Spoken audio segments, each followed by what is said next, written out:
Okay မင်္ဂလာပါ Dash for Kids ကနေကြိုဆိုပါရစေအဲ့တော့ကျွန်တော်တို့အခုဒီနေ့ပေါ့နော်ပြောပြပေးသွားမယ်အကြောင်းအရာကဒါလဲဆိုတော့ဒီအခုချိန်မှာပေါ့နော်ဒီကလေးတွေက screen time အရင်များတယ်ပေါ့နော်သူတို့ဒီ mobile phone လုံးမဟုတ် tablet မရှိဘူးဆိုလို့ရှိရင်မနေတတ်ဘူးပေါ့နော်အဲ့လိုမျိုးကိစ္စတွေဖြစ်လာတဲ့အချိန်မှာ screen time ကိုဘယ်လို control လုပ်လဲပြီးပါတယ်လို့ပြောပေါ့နော်ဘယ်လို control လုပ်လဲဘယ်လို application တွေကိုပြီးသုံးလဲဘယ်လို application တွေကိုပြီးသုံးလဲပြီးလို့ရှိရင်ဒီ application တစ်ခုကိုဘယ်လောက်အချိန်ပေါ့နော်ပြီးသုံးမလဲပြီးလို့ရှိရင်ကိုယ့်ရဲ့ဒီကလေးရဲ့ device ကပေါ့နော်ဘာတွေလုပ်နေလဲဆိုတာဟာတွေကကျွန်တော်ဒီဘက်ကနေမိဘအနေနဲ့မြင်လို့ရတယ်မိဘအနေနဲ့ control လုပ်လို့ရမယ်ဆိုတဲ့ဟာလေးပေါ့နော်ဆိုတော့ဒါကတော့ပြောဆိုလို့ရှိရင်ကိုယ့်ရဲ့ကလေးအတွက် safety ဖြစ်မယ်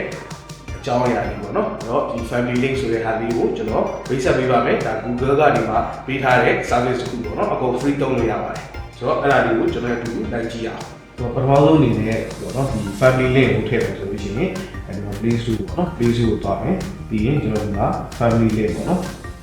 ရှာကြည့်လိုက် family link ဆိုရှာကြည့်လိုက်ကျွန်တော်တို့ထည့်ထားပြီးသားပေါ့နော်ထည့်ထားပြီးသားဆိုတော့ဒီမှာ open နှိပ်လိုက်ပါနော် open နှိပ်လိုက်ရင်တော့ဒီလို screen ပေါ်လာတယ်ပေါ့နော်အဲ့ဒီမှာဒီမှာဆိုရင် add child ပေါ့နော် add child ဆိုလို့ရှိရင်ကျွန်တော်ဒီမှာ Google account နဲ့သွားပြီးတော့ချိန်တယ်ပေါ့နော်အဲ့တော့လက်ရှိကကျွန်တော် Google account မရှိသေးဘူးမရှိသေးတော့ကျွန်တော်ဒီကိုယ့်ရဲ့ကလေးအတွက်ပေါ့နော်ကိုယ့်ရဲ့ကလေးအတွက်ကျွန်တော်ဒီမှာ account ဖွင့်ပေးမယ်ပေါ့နော် account မရှိသေးဘူးဆိုတော့ no ကိုနှိပ်လိုက်လို့နှိပ်လိုက်ပြီဆိုတော့သူကဒီအဆင့်လေးလာပြတယ်ပေါ့နော်အဲ့မှာဒီမှာ list ကိုနှိပ်လိုက်မယ်ဒီနာမည်ရွေးရတယ်ပေါ့နော်အဲ့နာမည်ရွေးရအခုကျွန်တော်နာမည်တစ်ခုရွေးလိုက်ပေါ့နော်ကျွန်တော်နာမည်ပဲထည့်လိုက်ပါမယ်ဒီမှာနာမည်ပေါ့နော်ခလေးအတွက်ဆိုတော့ခလေးအတွက်ပေါ့နော် child ဆိုရေးလိုက် okay အဲ့မှာကျွန်တော်တို့ရဲ့ဒီ birthday date ကိုထည့်ရတယ်ပေါ့နော်ထားပါတော့ကျွန်တော်ဒီတစ်ခုရွေးလိုက်ပေါ့နော်ကျွန်တော်ရဲ့ဘောနော်အသက်ရှင်းနေတာတွေ73နှစ်ဝန်းကျင်ပေါ့ဆိုလို့ရှိရင်2009ပေါ့ထားပါ2009အဲ့တော့ gender ရွေးရတာရှိတယ် gender ရွေးရတာကိုယောက်ျားလေး main ကလေးရွေးလို့ရ rather not to say ဆိုရင်တော့ပြောချင်ဘူးပေါ့နော်အဲ့လိုလေးပြောလို့ရတယ်ဒီမှာ next ပေါ့နော်အဲ့မှာဘယ်လိုပြရယူလဲပေါ့နော်ဒီအဲ့တော့ကျွန်တော်ဒီမှာပြလေးရွေးလိုက်မယ်နော် sinwithc@gmail.com ဆိုပြီးလိုက်မယ်ပြီးပြီးကျွန်တော် next နေလိုက်ပါပေါ့နော်ဒီမှာဒါ password ပေးရတော့နော် password တစ်ခုပေးလိုက်တာ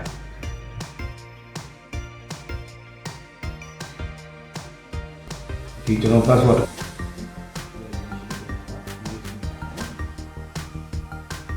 အဲ့တော့ဒီမှာလူဘောမဟုတ်တဲ့အကြောင်းပေါ့နော်ဒါဖုန်းနံပါတ်တစ်ခုနဲ့ confirm လုပ်ရမှာနော်ဖုန်းနံပါတ်ကျွန်တော်တို့ဒီဖုန်းနံပါတ်တစ်ခုနဲ့ပေါ့နော် confirm လုပ်လိုက်ပြီအဲ့ဆိုရင်ဒီမှာနံပါတ်ရွေးလို့ရတယ်ပေါ့နော်ကျွန်တော်တို့ရဲ့ဖုန်းကိုဒီကျွန်တော်တို့ကလေးကိုပေးသုံးထားတဲ့ဖုန်းတွေရတယ်ကျွန်တော်တို့ကိုယ်တိုင်ရဲ့ဖုန်းတွေရတယ်ပေါ့နော်ဒီမိဘကိုယ်တိုင်ရဲ့ဖုန်းတွေရတယ်အခုကတော့ကျွန်တော်ဖုန်းနံပါတ်ထည့်လိုက်တယ်ပေါ့နော်ဒီခုနက password တွေပဲပေးပြီးပါလို့ဆိုရင်ဒီ page ကြီးကြာလာတယ်ပေါ့နော်ဒီကပြောပြထားတယ်ပေါ့နော်ဒီမှာကျွန်တော်ဒီဟာကိုဖတ်ကြည့်လို့ရတယ်ပြီးရင်ပေါ့နော်ဒီမှာဒီခုနက step တွေပြီးသွားပြီဆိုလို့ရှိရင်ပေါ့နော်ဒီ family link ထဲမှာသူကလာပြီးတော့ဒီမှာနေရတယ်ပေါ့နော်ကိုယ့်ရဲ့ပေါ့နော်ဒီကိုကလေးရဲ့အကောင့်ပေါ့နော်ဒါကတော့ကျွန်တော်အကောင့်အစမ်းလုပ်ရထားတာပေါ့နော်သူ့ရဲ့အကောင့် setting တွေကိုဒီမှာကြည့်လို့ရတယ်အကောင့် info ပေါ့နော်အကောင့် info ဆိုရင်နာမည်တွေ email တွေလိပ်စာတွေပါတယ်ပေါ့နော်ပြင်မယ်ဆိုရင်ဒါလေးလိပ်ပြီးတော့ပြင်လို့ရတယ်ပေါ့နော် email လိပ်စာတော့ပြင်လို့မရဘူးဗာလေးတွေပါပြင်တာတော့ပြင်လို့ရတယ်ပေါ့နော် okay ဒီမှာဘာလဲဆိုတော့ content restriction ဆိုတာရှိတယ်ပေါ့နော်ဒါကဒီအကောင့်ပေါ့နော်ဘာတွေပေးတော့တယ်ဘာတွေပေးမတော့ဘူးဆိုတာတွေကိုကျွန်တော်ဒီမှာတွားပြီးတော့လုပ်လို့ရတယ်။ Okay အဲ့တော့ကျွန်တော် YouTube ကိုပြမယ်နော် YouTube ကိုပေါ့parental control နဲ့ကျွန်တော်တွားပြီးလုပ်လို့ရတယ်ပေါ့နော်။အဲ့တော့ YouTube Kids ကိုပေးခြင်းလား YouTube ကိုပေးခြင်းလားပေါ့နော်။အဲ့တော့ YouTube Music တွေကိုတော့ parent supervisor ဆိုတဲ့ဟာကိုတင်လိုက်မယ်နော်။တင်ပြီးတော့ select နေလိုက်မယ်။အဲ့တော့ဗာလဲဆိုတော့ဒီသူ့ရဲ့ပေါ့နော်ဒီ6နှစ်နဲ့အထက်ပေါ့နော်ဒါလို့73နှစ်ဝင်ခြင်း။ Okay ဒါတော့ကျွန်တော်73နှစ်ဝင်ခြင်းအောင်ပြီးပြီးလိုက်ပါနော်။ Okay ဆက်ကြပြီးအဲ့ဆိုရင်ဒီမှာတူတူလေးလိုက်ပါနော်ဒီနေရာနဲ့ဒီ finish setup ဆိုရင်ရပြီနော်အဲ့ဆိုရင်ကျွန်တော်တို့က YouTube ကိုကျွန်တော်တို့ကဒီဟိုလောက်တာပေါ့နော်ဒီ parental control ပေးလိုက်တာပေါ့နော်ဒီ auto play disable လုပ်လာတာပေါ့နော်အဲ့ဒါလေးကျွန်တော်တို့ပြထားတာနော်ဒီရပြီ ဒီ highlight မှာဆိုလို့ရှိရင်ကျွန်တော် device ကထည့်ရတယ်ပေါ့နော် account ရှိတယ်ဒီမှာကတော့ဒါ device ပေါ့နော်လောလောဆယ်ကဒီ account မှာ control ရှိနေတာပေါ့နော်အဲ့တော့တစ်ဖက်မှာဒီ child account တုံးပြီးတော့เนาะဒီ clear ရဲ့ account တုံးပြီးတော့ login ဝင်လိုက်တာနဲ့ဒီမှာလာပြီးတော့ပေါ့နော် device မှာလာပြီး connect ဖြစ်မယ်ပေါ့နော်အဲ့တော့အခုကျွန်တော်တို့ပြမယ်ဟာကဒီ Chromebook ပေါ့နော်အဲ့တော့ကျွန်တော်အဲ့ဒါလေးကို setting ထည့်ပြီးတော့ကျွန်တော်ဒီမှာ family link နဲ့ကျွန်တော်စမ်းပြမယ်လုပ်ပြမယ်ပေါ့နော်အဲ့တော့ Chromebook ကဘာလို့ Chromebook ကိုပြောရလဲဆိုလို့ရှိရင်ဒါ education purpose ရပါတော့เนาะဒီ education ဒီဟိုပေါ့เนาะဒီပညာရေးမှာစာသင်နေတဲ့အချိန်မှာဆိုလို့ရှိရင်ဒီ Chromebook တွေပေါ့ပေါ့ပါနဲ့သုံးလို့လည်းရတယ်ပြီးလို့ရှိရင်ဒါ family link နဲ့ manage လုပ်လို့ရတယ်ပေါ့เนาะအဲ့ဒါကြောင့်မို့ကျွန်တော်ဒီ Chromebook ကိုနဲ့ကျွန်တော်စမ်းပြမှာပေါ့เนาะဒီ family link ဟာလေးပေါ့เนาะအဲ့တော့ကျွန်တော်လည်းကြည့်လိုက်အောင်เนาะကျွန်တော် Chromebook က setting လေးပြမယ်เนาะဒီတော့ Chromebook ကိုကျွန်တော်စပြီးတော့ setting ချပါမယ်เนาะ Chromebook ကို setting ချရအောင်ဆိုရင်ဒီမှာဒါကတော့ personal use ပေါ့เนาะ personal use ဆိုတော့ဒါကိုယ့်အကိုတုံးနေတာပေါ့เนาะဒီကတော့ for work ဆိုတော့အလုပ်တော့တုံးတာပေါ့เนาะဒါကကျတော့လာလို့ဆိုကိုယ့်ရဲ့ကလေးကိုဒီ family link နဲ့ချိန်ပြီးတော့ပေးချင်တဲ့ solution ဒီ for a child ရွေးပြီးတော့ချိန်ပေးရတယ်ပေါ့เนาะ okay for a child ရွေးလိုက်မယ်ပြီးရင် next ရွေးလိုက်မယ်ပြီးလို့ရှိရင်တော့ school account နဲ့child ရဲ့ Google account ဆိုနှစ်ခုရှိတယ်ပေါ့နော်အဲ့တော့ Google account နဲ့ family link ဖြစ်နေတဲ့အတွက် Google account နဲ့ကျွန်တော်ချိန်ပြတယ်နော် Google account ပြီးလိုက်မယ်ဒီ next တင်လိုက်ပေါ့နော် internet connection ကတော့ရှိဖို့လိုတယ်ပေါ့နော် internet connection ရှိဖို့လိုတယ်အဲ့တော့ create လုပ်လို့ရမယ် sign လုပ်လို့ရမယ်ခုနကတော့ကျွန်တော်က create လုပ်ပြီးတော့ဖြစ်တဲ့အတွက် sign လုပ်ပြီး child account ရေးမယ်ပြီးတော့ next တင်လိုက်ပေါ့နော် okay ကျွန်တော် account လေးထည့်လိုက်ပါပေါ့နော်ဒီ next လေးနဲ့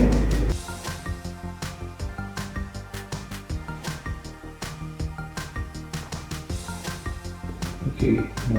ဘောကောတော့ pass ကပြီးပါဆိုပြီးလိုက်ဒါတော့ verification step ပေါ့နော်အပြီးတော့ next လေးလိုက်မယ်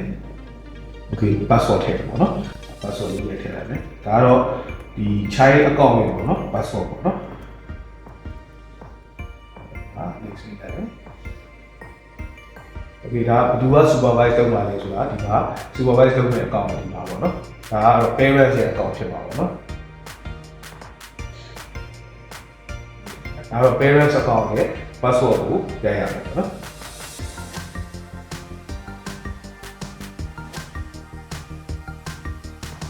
ဒါတော့2 step verification ခံထားလို့ပေါ့နော်ဒီတော့တကယ်လို့2 step verification မခံထားလို့ဆိုရှင်သူကသူဖြစ်သွားတယ်နော် agree ပါတန်ပြတယ်ပေါ့နော်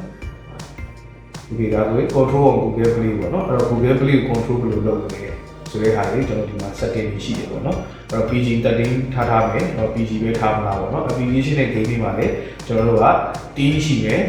template ရှိတယ်ပေါ့နော် everyone template ဆိုတာကျွန်တော်တို့က10နှစ်ဝင်းကျင်ဆိုလို့ရှိရင်တော့ဒီဟာလေးကိုရွေးတယ်ပေါ့နော်ရွေးထားတာကြားတယ် movie တွေကတော့ခုနက PG13 ကိုရွေးထားပြီးတယ် TV ဆိုလို့ရှိရင်လည်းကျွန်တော်တို့က TV ပါလေ TV 14ပေါ့နော်သူ14နှစ်ဝင်းကျင်စာအုပ်တွေလည်းလုပ်ပဲပေါ့နော်Chrome မှာ filter တွေလည်းထားလို့ရတယ်ပေါ့နော်ဝင်မဝင်စီခြင်းတဲ့ website တွေဝင်တဲ့ဟာတွေပေါ့နော်ဆိုလို့ရှိရင်ဒီဟာလေးကိုထားထားပြီးတော့ပေါ့နော် allow all site ဆိုတော့အကုန်လုံးဖွင့်မယ်ဒီကောင်ပေးထားရဆိုလို့ရှိရင်တော့ဒီဟိုပေါ့နော်ဒီ PG13 out ပေါ့နော်73နှစ်ဝင်ခြင်းအောက်ဒီဝင်လို့မရတဲ့ website တွေပေးမှုလေပေါ့နော်အဲ့တော့ Google ရဲ့ search တွေလည်းဒီမှာ filter လုပ်ထားလို့ရတယ်ပေါ့နော်blur လုပ်ထားတာပိတ်ထားတာပေါ့နော်အဲ့ဒါမျိုးကျွန်တော်လုပ်လို့ရတယ်အခုကတော့ကျွန်တော်တို့က default setting နဲ့ filter ကိုထားထားမယ်ပေါ့နော်ပြီးရင်ကျွန်တော် next ထည့်ရတယ်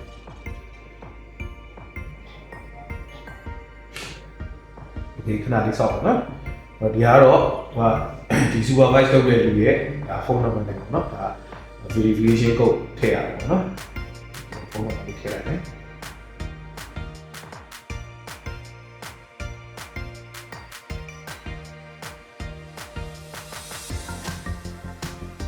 အဲ့တော့ကျွန်တော်ဒီမှာ login ဝင်လိုက်ပြီเนาะ login ဝင်လိုက်ပြီဆိုလို့ရှိရင်ဒီမှာလာပြီးတော့သူက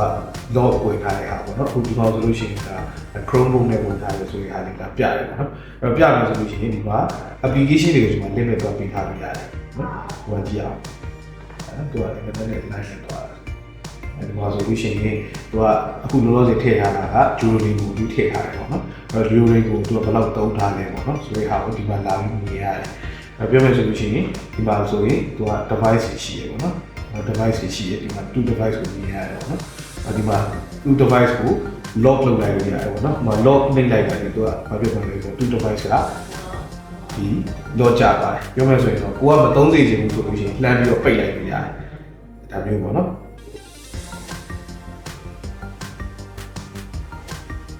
လောကြပါဒီမှာ Chromebook ကလောကြပါChromebook ကိုကျွန်တော်ပြန်ဖြီးလို့မရတော့ဘူးเนาะပြန်ဖြီးလို့မရတော့ကျွန်တော်ဒီဘက်ကဖွင့်ပြီးမှအဲ Chromebook ကပြန်သုံးလို့ရတယ်เนาะဒီမှာ device မှာပြန်ပြီးတော့ဟို unlock လုပ်ပြီးလိုက်เนาะ unlock လုပ်ပြီးလိုက်မှတစ်ခါမှလာပြီးတော့သုံးလို့ရတယ်ပေါ့เนาะဟို password ထည့်ရပါပေါ့เนาะ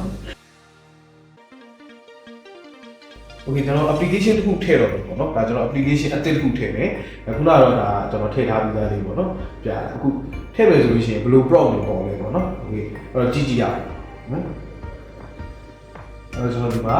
category ဆိုတဲ့ application ကိုထည့်တယ်ပေါ့နော်အဲ့တော့ကျွန်တော် install လုပ်ပြလိုက် Okay install လုပ်ပြလိုက်တဲ့အချိန်မှာဒီလို message လာပေါ်တယ်ပေါ့နော်သူက ask in person နဲ့ ask in message ကိုပေါ်တယ် Okay ask in person ဆိုလို့ရှိရင်တော့သူကဒီ parent ရဲ့ password နဲ့password ရိုက်ထည့်လိုက်ပြီးတော့တန်းပြီးတော့ install လုပ်လို့ရတယ်။ Okay ဘေးနားမှာကိုယ်ရှိနေတာမဟုတ်ဘူးပေါ့နော်။ तू ကတနည်းရသွားတယ်ပေါ့နော်။ Oakley ရဲ့တနည်းရသွားတယ်။တစ်ခုခုကိုသူ့ရဲ့ဒီ Chromebook ထဲမှာ install လုပ်ချင်တယ်ဆိုလို့ရှိရင်ဒီမှာ Asset Messenger ဆိုတဲ့ဟာနဲ့လှမ်းပြီးတော့အဝေးမှာရှိနေတဲ့ကိုယ့်ရဲ့မိဘပေါ့နော်။လှမ်းပြီးတော့သူကခွင့်တောင်းလို့ရတယ်။ဒီ Asset Message ဆိုတာလည်းသိလိုက်လို့ရှိရင်အဲ့မှာ तू က message request ဆိုပြီးတော့ပေါ်လာတယ်။ message တော့ပို့လိုက်ပါပြီဆိုပြီးပေါ်လာတယ်။အဲဒီမှာ codec ဆိုပြီးနှိပ်ထားလို့ရတယ်ပေါ့နော်။လောလောဆယ်ဒီအခြေအနေမှာဆိုရင် pattern ဖြစ်နေတာပေါ့နော်။အဲ့တော့ဒီ parents ရဲ့ device မှာဘယ်လိုလာပေါ်လဲဆိုလို့ရှိရင်ဒီမှာ notification လေးတက်လာတယ်။အဲ့တော့ तू ကဒီမှာပြောတယ် category တဲ့ဒီထည့်နေတယ်တဲ့။ဆိုတော့အဲ့ဒါလေးကိုနှိပ်လိုက်တယ်။ပေါ့နော်။ Okay ဒီမှာကျွန်တော်ကထည့်ခွင့်ပြုပါတယ်။ approve ဆိုပြီးပြောပြလိုက်တယ်။နော်ကျွန်တော်ဒီသူ့ကိုခွင့်ပြုလိုက်တယ်ပေါ့နော်။ခွင့်ပြုလိုက်တဲ့အချိန်မှာ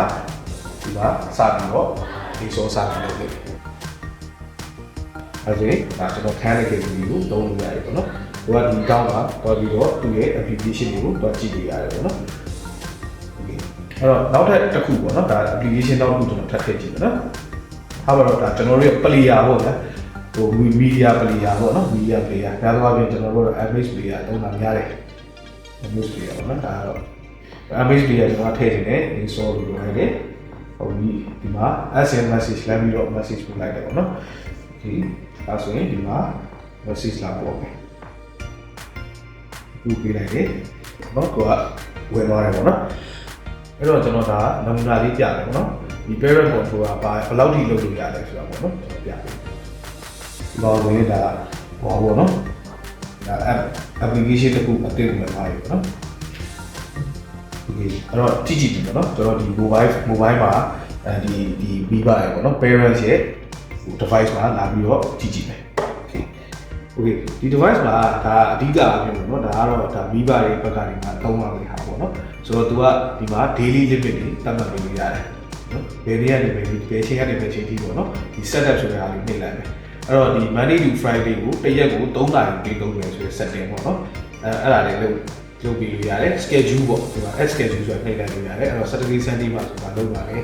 ဆိုတဲ့ဟာတွေကိုပြီးတော့တာပြီးပေါ့နော် remove schedule ဆိုရင် schedule ကိုပြောင်းသွားတယ်ပေါ့နော်သူကတော့ဒီမှာလာပြီးယူလို့ရတယ်ဘယ်နေ့ပေါ့နော်ဟိုမှာတရက်ရှားပေးသုံးမှာလားပေါ့နော်ဒီမှာပေါ့နော်တရက်ရှားပေးသုံးမယ်ဆိုပြီးကျွန်တော်ယူထားတယ်တရက်ကိုထားပါတော့ကျွန်တော်ကဒီမှာကနေရိုက်ထည့်တာပေါ့နော်ဒီမှာသူ3နာရီ4နာရီပေးသုံးမယ်ပေါ့နော်4နာရီပေးသုံးမယ် Okay ဒီမှာဒါဆိုရင်4နာရီပေးသုံး release ရတယ်ပေါ့နော်ပြီးရင်ဒီမှာ dance ဆိုတာလုပ်လိုက်တယ်အဲ့တော့ तू ကဒီ device ကို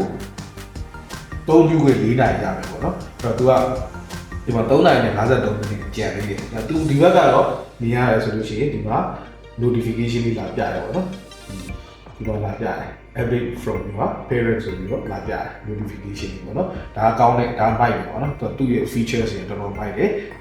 သုံးလို့ကောင်းတယ်ပေါ့နော် तू က down time ရှိတယ်အဲ့တော့ဒါ down time ဆိုတဲ့ဟာကလည်း lock ချတာလားဖွင့်လို့မရဘူးဆိုတာ power ကိုအောင်လို့ power on ပဲပဲလေသူကသုံးလို့မရဘူးဆိုတဲ့ဟာပေါ့နော်သူကသူ့ရဲ့ down time ကတော့လောလောဆယ် default အနေနဲ့က9နာရီကနေည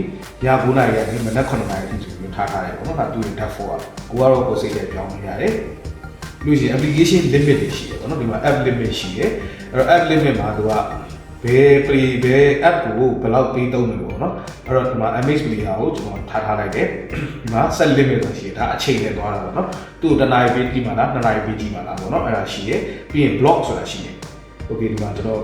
time limit ကိုခဏဖြုတ်လိုက်မယ် block ဆိုတာနှိပ်လိုက်မယ်ပြီးရင် dance ဆိုတာနှိပ်လိုက်မယ်block ဆိုတာနှိပ်လိုက်တာဖြစ်တဲ့အတွက်ဒီ application ကိုပေးမသုံးဘူးလို့ပြောလိုက်တာအဲ့တော့ဒီ application ကိုပေးမသုံးဘူးလို့ပြောတာဖြစ်တဲ့အတွက်ဘာဖြစ်လဲဆိုလို့ရှိရင်ဒီ application ကဒီကိုယ့်ရဲ့ကလေးရဲ့ဆက်မှာလုံးဝပေါ်လာမှာမဟုတ်ဘူးနှိပ်လို့လည်းရမှာမဟုတ်ဘူးပွင့်လည်းပွင့်လာမှာမဟုတ်ဘူးเนาะဒီလိုမျိုး error ဒါပြလိုက်ပြီပေါ့เนาะ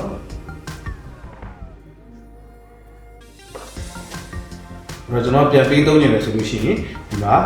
blog ကိုပြန်ဖြုတ်လိုက်ပေါ့เนาะပြီးရင် dash နှိပ်ပြီးလိုက်ပေါ့เนาะပြီးရင်တောင်းနေဆိုလို့ရှိရင်ဒီလို notification တွေဒါကိုယ့်ရဲ့ကလေးရဲ့ဆက်မှာလာပေါ်နေတယ်ပေါ့เนาะအဲ့မှာတော့ကျွန်တော်ဒီမှာဘာရှာပြီးတော့ဖွင့်လို့ပွင့်သွားတယ်ပေါ့နော်အဲ့ဒီချိန်မှာပဲပွင့်ဒီဘက်ကနေလှမ်းပြီးတော့မသုံးနေတယ်ဆိုလို့ရှိရင်မသုံးစီရင်ပိတ်ချလိုက်လို့ရတယ်နော်မသုံးစီရင်ကျွန်တော်ပိတ်ချလိုက်တယ်နော်โอเคဒီမှာပိတ်သွားတယ်တော့ပြန်ဖွင့်ပြီးလို့ရတယ်အဲ့ပြန်ဖွင့်ပြီးနော်ဖွင့်ထားပြီးတော့ပါရှိပြန်ပြီးဖွင့်ပြီးလိုက်တာပေါ့နော်ဆိုတော့တရားကြီးလုပ်လို့ရတယ်အဲ့တော့ဒီမှာ device ပေါ့နော်ဒီ device ကို unlock လုပ် unlock လုပ်တဲ့ဟာကိုခုနကတော့ပြပြပြီးတော့ပြီးပြီပေါ့နော်ဆိုတော့ကျွန်တော်တို့ကတောက်လျှောက်ပေါ့နော်သူရဲ့ဒီ activities တွေကိုကျွန်တော်ကြည့်လို့ရတယ်ပေါ့နော်ဒီခုပြတော့တာကကျွန်တော်ဒီမှာ Chrome mode နဲ့ပေါ့နော် Chrome mode နဲ့ကျွန်တော်ဒီ mobile နဲ့ကိုကျွန်တော်တို့ family link ချိန်ကိုသုံးတာပေါ့နော်အဲ့တော့ Chrome mode မှာမဟုတ်ဘူး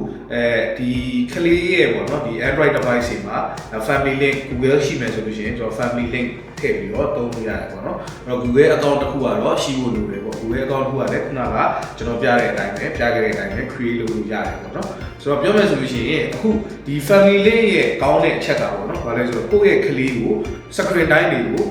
ကိုလိုလိုထိချုပ်လို့ရတယ်ပေါ့နော်ဒါ